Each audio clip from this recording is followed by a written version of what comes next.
So today we're going to investigate adjustment layers. Now adjustment layers can be added through the layer menu under new adjustment layer, and you will see a list of adjustment layers. We're also going to talk about fill layers, which are also under the adjustment layer button that I'll show you in a moment. There are three types of fill layers: solid color, gradient, and pattern. We'll take a look at those in a moment. So anyway, that's where you can go to get those from the menu, the layer menu and the drop down. Down here in the bottom corner though, this is where you're going to get your, down there, it looks like the moons, kind of. That's your adjustment layer button. So when we click on that, if you point your mouse to it, it'll pop up and say create new fill or adjustment layer. We're going to click on that, and then you can see our three fill layers are at the top, and then the rest of these are adjustments. There's a lot of adjustment layers, and I'm not going to try to teach you all of them. I encourage you, if there's one you want to learn more about, go to YouTube, type it in. There are a ton of videos. I'm just going to give you the basic stuff that I think will help you for most of your projects in here, so I'm not going to talk about every single one of them. All right, let's first just talk about what adjustment layers are. First off, adjustment layers are non-destructive ways to change your image. So I'm going to go up here to say, I'm going to click on this backpack image. I'm going to click on that image, and I'm going to go to levels. And notice that when I add it, it adds the word levels here, and then there's a funny little icon that tells you what the adjustment or fill layer is based on the representation of the icon. And then next to it is a layer mask. So adjustment layers automatically come with layer masks. Now, when we talked earlier on in the class about the image menu, there's also adjustments under the image menu. And if you do those on rasterized layers, then they're going to be destructive. So we try to avoid using that. Now, in the course this year, I've had you incorporate most of your images as smart objects. So if you were to add a levels, I'm just going to click back on this one again, under the menu, it's actually going to add it, I'm just going to hit OK. It's actually going to add it underneath it as a smart filter, which is a little bit different. We're going to talk about smart filters later on.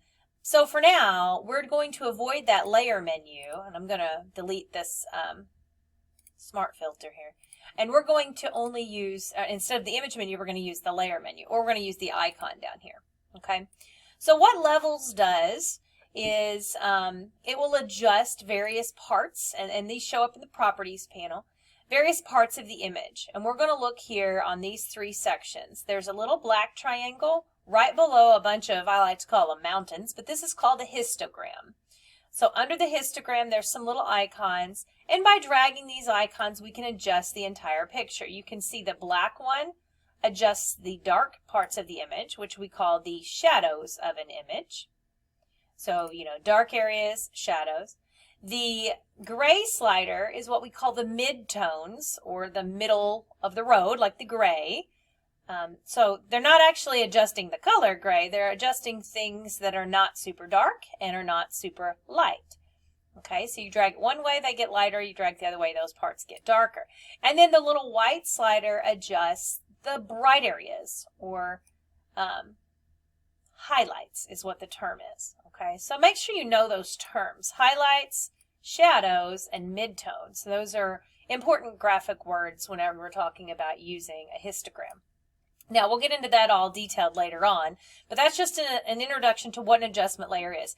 It makes changes to the image that are non-destructive, and it automatically comes with a layer mask. And then you can make those changes, and it does it to everything below that adjustment layer. Now, because it does everything below that adjustment layer, that's going to make this complicated because we're dealing with 6 different pictures that are all in one document. So if we're working on this one picture, I don't want this adjustment to happen to every single picture.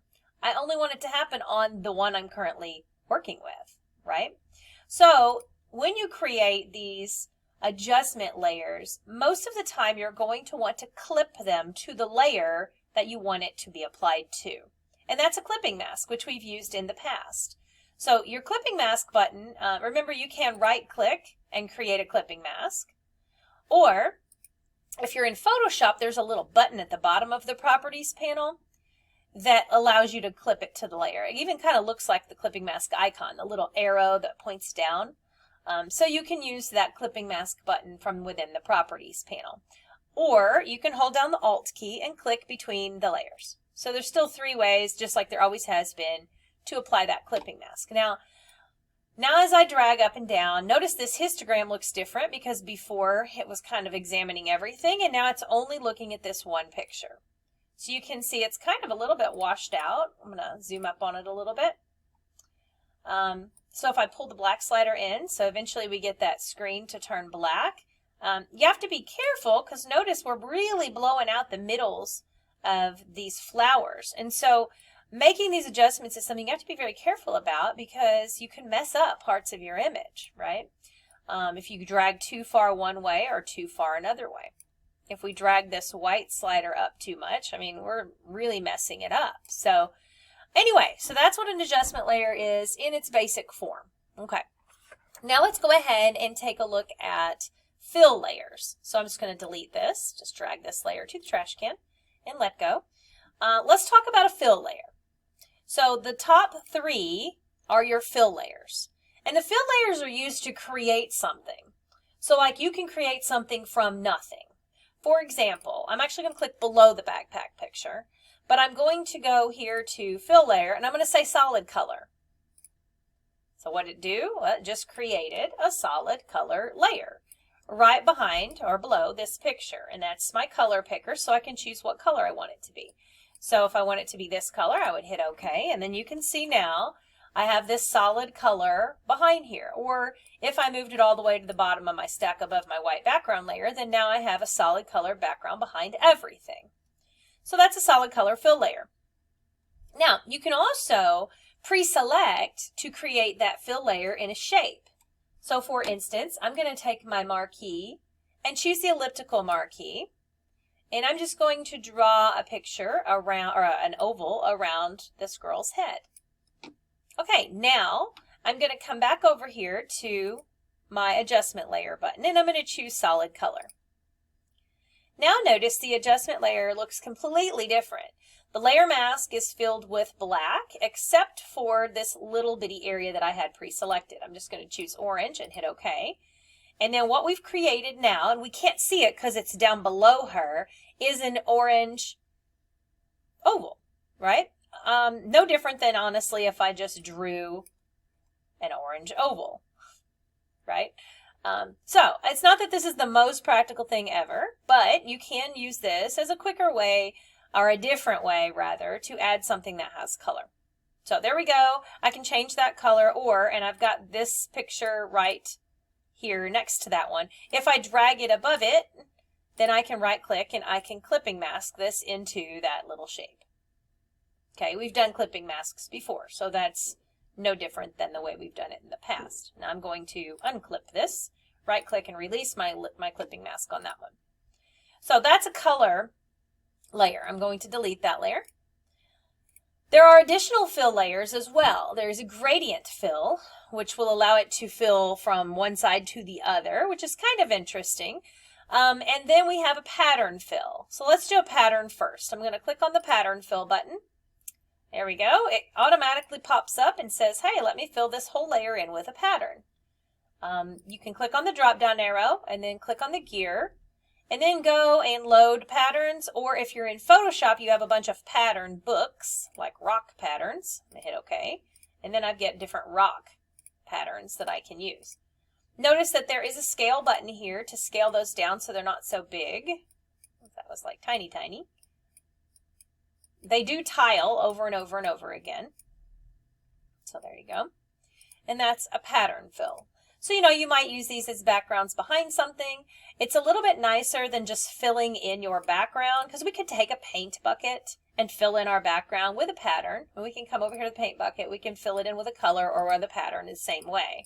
However, if we want to change it, we'd have to delete that layer and make another one. Whereas this way, all we have to do is just click on the icon, give it a double click, and then it opens back up. And then I can be like, oh, okay, let's try that one out for size. I like that one better. Okay. Also, these come with layer masks, like I said before. So technically, we could take a black paintbrush, for example, and I could paint on here and make areas go away. Not that I would want to do that necessarily, but just so you can see, it includes a layer mask, and so you can then choose what parts of your image are going to use that pattern, and then what parts the pattern will be hidden from. Okay, so that's pattern fill and solid color fill. Going to delete those.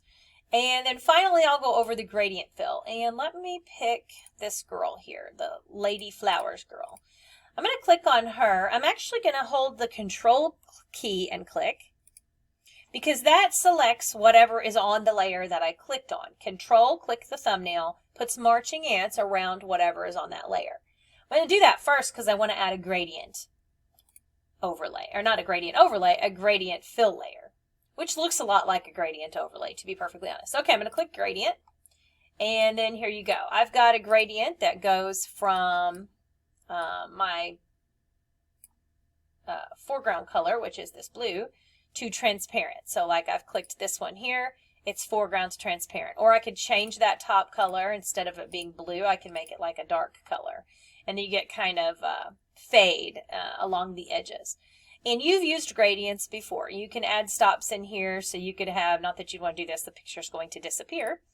But like you've got your various types of gradients that you can put in there. Now usually if you're going to use a gradient overlay with these, you're going to change what's called the blend mode, which we'll get into in a different lesson. So I always suggest that if people are going to use a gradient on here, you're going to want one side of your gradient to be transparent. And this top little box is the transparency box, the opacity stop. And I can say, okay, well, let's make this 0% here at the end. And then now we've got red to purple to that. Or I could change these colors to make them maybe something that's from the picture itself, like an orange color, maybe a yellow color, you know, or something that I think looks cool with the image or whatever. And then, of course, you can adjust your gradient, moving it around, and so forth. We hit OK. You can change it from a linear to a radial where it goes in the circle. You can reverse it so it doesn't look so weird, like so. And then there's the other types of gradients, which really aren't that common. So there we go. All right, so those are our 3 fill layers, which means it gives us a layer that's filled in that we can use then in other ways with our pictures. So this is not like a layer style. This is, I can move this around. I could put it somewhere else, or I could paint on this and apply this same thing somewhere else. So let me paint in white here, and I'll paint it over this image. Now I'm not control clicking her image, so this is going to go outside the image, but just so you can kind of see. Her picture is up here above it. So let me move her down a little bit. There. Okay. So really not useful unless you pre-select an area if you're going to use this, right?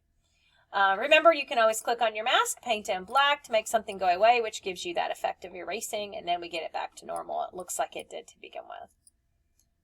All right, so this wasn't the most beautiful lesson of all, because basically I was showing you the fill layers and what an adjustment layer is and what the purposes of those adjustment layers are. But in the next session, we're going to actually get in here and do some things to this image. So if you played around, you don't have to save it or anything. What we're going to do is we're all going to start fresh with a new version of this. I'm going to delete this gradient in the next session so that we've all got just this regular image to start with. And then we're going to go through the different types of adjustments that you can make. So get ready to take notes on the various types of adjustment layers.